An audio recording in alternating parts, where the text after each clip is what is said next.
Gujarat bulletin ન્યૂઝમાં આપનું સ્વાગત છે। સાવરકુંડલામાં કોળી સમાજનો પ્રચંડ જનાક્રોશ। બગદાણા હુમલાના વિરોધમાં હજારોની સંખ્યામાં ઉમટી પડી જનમેદની। પ્રાંત કલેક્ટરને આપ્યું આવેદન।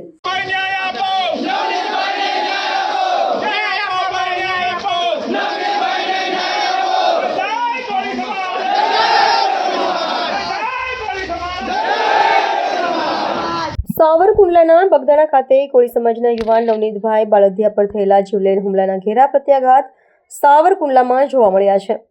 આજે સાવરકુંડલા શહેર તથા તાલુકા સમસ્ત કોળી સમાજ દ્વારા એકત્રિત થઈને નાયબ કલેક્ટર સાહેબને આવેદનપત્ર પાઠવી આરોપીઓ સામે કડકમાં કડક પગલાં લેવાની માંગ કરી છે।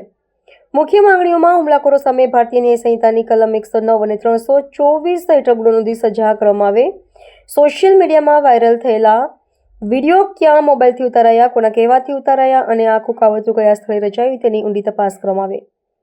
ગુનામાં સંડોવાયેલા તમામ આરોપીઓ અને જે આરોપીની ધરપકડ હજુ બાકી છે તેમને તાત્કાલિક ઝડપી પાડી જેલ હવાલે કરવામાં આવે। આ ગંભીર ગુનાની તપાસમાં જે પોલીસ અધિકારીઓ બેદરકારી દાખવી હોય તેમને તાત્કાલિક અસરથી સસ્પેન્ડ કરવાની માંગ કરવામાં આવી છે। આવેદનપત્રમાં સ્પષ્ટ ચીમકી આપવામાં આવી છે કે જો સમાજની આ ન્યાયિક માંગણીઓ સ્વીકારવામાં નહીં આવે તો આવનારા દિવસોમાં કોળી સમાજ દ્વારા ન્યાય માટે અત્યંત ઉગ્ર અને જલદ આંદોલન છોડવામાં આવશે। આ કાર્યક્રમમાં સાવરકુંડલા શહેર તેમજ તાલુકાના સમસ્ત કોળી સમાજના આગેવાનો, યુવાનો, હજારોની સંખ્યામાં સમાજના ભાઈઓ ઉપસ્થિત રહ્યા હતા। મુજબ આપણે બધા મિત્રોનો અમારો સહયોગ સમસ્ત કોળી અને ઠાકોર સમાજ દ્વારા જે આજે આવેદનપત્ર આપવામાં આવ્યું છે સમસ્ત કોળી સમાજ દ્વારા, મિત્રો આમાં નાના પોલીસવાળા હેરાન થયા છે, 7 લોકોને સસ્પેન્ડ કર્યા અને પીઆઈને સસ્પેન્ડ કર્યા, પણ આપણી તો એવી માંગણી જે આમાં જે ડીવાયએસપી છે એ પણ આમાં સામેલ હોય, અત્યાર સુધીમાં જે મેન ગુનેગાર છે એનું નામ નથી નોંધાણું, એના માટે આજે ગુજરાતના ગૃહમંત્રી એમ કહે છે કે કાયદામાં રહેશો તો ફાયદામાં રહેશો।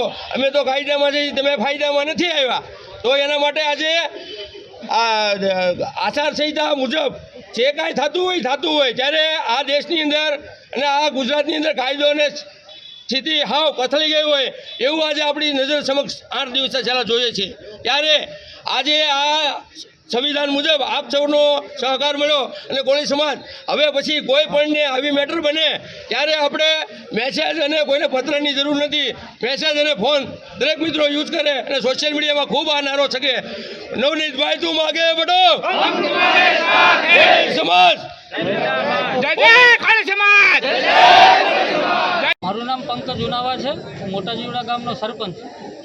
બગદાણા સ્થિત જે નવનીતભાઈ બાળદિયા ઉપર જે અસામાજિક તત્વો દ્વારા જે હુમલો કરવામાં આવ્યો એમાં અમારા સમસ્ત કોળી સમાજ જે સાવરકુંડલા અને તાલુકા શહેર આ બધા જ અહીંયા ઉપસ્થિત થયા છે અને અમારી માંગણી છે અને આ જે ઘટના બની છે અમે સખ્ત શબ્દોમાં વખોડીએ છીએ અને આવનારા દિવસોની અંદર આવી ફરીવાર ઘટના ન બને અને અસામાજિક તત્વોએ જે પણ કોઈ હુમલો કર્યો છે અમારે કોઈ જ્ઞાતિ પ્રત્યે કોઈ વાંધો વિરોધ નથી, પરંતુ જે કોઈ આવા અસામાજિક તત્વોએ જે અમારા ભાઈ ઉપર હુમલો કર્યો છે, ક્રૂર અને નિર્દયી જે હુમલો કહેવામાં આવે છે એવો હુમલો અમારા ભાઈ ઉપર જ્યારે કરવામાં આવ્યો ત્યારે અમારા સાવરકુંડલા શહેર અને તાલુકાના સમસ્ત કોળી સમાજ દ્વારા અમે આજે આવેદનપત્ર આપવામાં આવ્યું છે અને કહેવામાં આવ્યું છે કે જે કોઈ પણ આ ગુનેગાર હોય તેમને છોડવામાં ન આવે અને કાયદાકીય રીતે જે કોઈ બીએનએસની કલમ 109, 61 અને 324 મુજબ જે કોઈ ગુના નોંધવામાં આવતો હોય તે વહેલામાં વહેલી તકે નોંધવામાં આવે એવી અમારી સમસ્ત કોળી સમાજની માંગણી છે।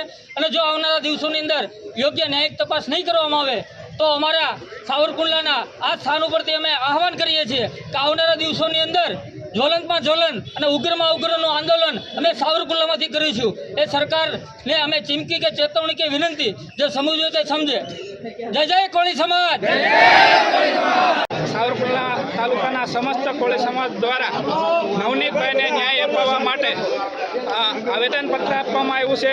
એમાં જે આરોપીઓનો સમાવેશ નથી કરવામાં આવ્યો, પોલીસની જે બેદરકારી છે એ બેદરકારીમાં જે પોલીસો એ સમાયેલા છે એ પોલીસ અધિકારીને સસ્પેન્ડ કરવાની માગણી કરી છે। તેમજ નવનીતભાઈ ઉપર જે જીવલેણ હુમલો કરવામાં આવ્યો છે તેમાં ભારતીય ન્યાય સંહિતાની કલમ 109, ભારતીય ન્યાય સંહિતાની કલમ 61 અને 324નો કલમનો ઉમેરો કરવા માટે થઈને હાલનું આ આવેદનપત્ર આપ્યું છે અને નવનીતભાઈને જે આરોપીના નામ લખાવ્યા છે તમામ આરોપીનો સમાવેશ કરી અને ગુનાહિત કાવતરું રચવામાં જે લોકોએ ભાગ ભજવ્યો છે એ તમામને આરોપી તરીકે જોડી અને તેના વરઘોડા કાઢવામાં આવે અને એક આ છાપ બેસાડવામાં આવે કે આવો કોળી સમાજ ઉપર ક્યારેય અત્યાચાર કરવાની કોઈ સાહસ ન કરે તેવું અમે આ સાવરકુંડલા તાલુકાના સમસ્ત કોળી સમાજ દ્વારા આજરોજ પ્રાંત અધિકારીને આવેદનપત્ર આપી અને મુખ્યમંત્રી સુધી આ રજૂઆત પહોંચાડવા માટેની આ રજૂઆત કરેલ છે।